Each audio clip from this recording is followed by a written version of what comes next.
The National Transportation Safety Board says it appears that Tuesday's explosion that rocked a 12-story building in downtown Youngstown was fueled by natural gas from a line in the basement of the building that was no longer in service.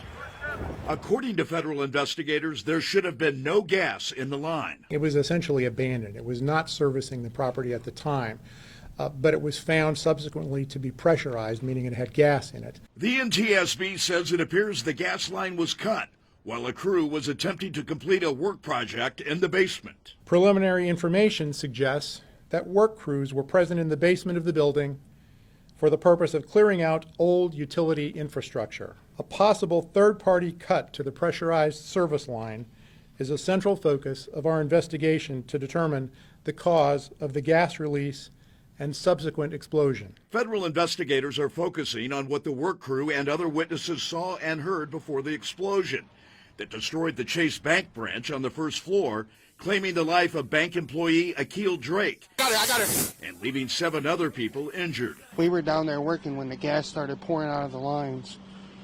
And then we took off up the steps and we sounded the fire alarms when we got to the top of the steps and called 911 once we got outside. The NTSB says they have not yet determined if those responsible for the project checked with the PUCO on the presence of gas lines in the basement before the work began. Part of what we'll be looking at is what are the proper procedures and were those proper procedures followed. The NTSB says they will not be assigning blame for the explosion. Their goal is to find out exactly what happened so that it does not happen again. Gas! You got a gas leak! Separate investigations by state and local authorities may determine if anyone was at fault or negligent. There are specific reasons why the NTSB decided to conduct its own safety investigation. We have a long-standing concern about third-party work in the vicinity of gas lines. That's a major element in this investigation. We're also concerned about gas line system integrity. Here we have a line that apparently was an abandoned line and yet was pressurized. We want to learn more about why that happened and what we can do to help ensure that that doesn't happen again in the future.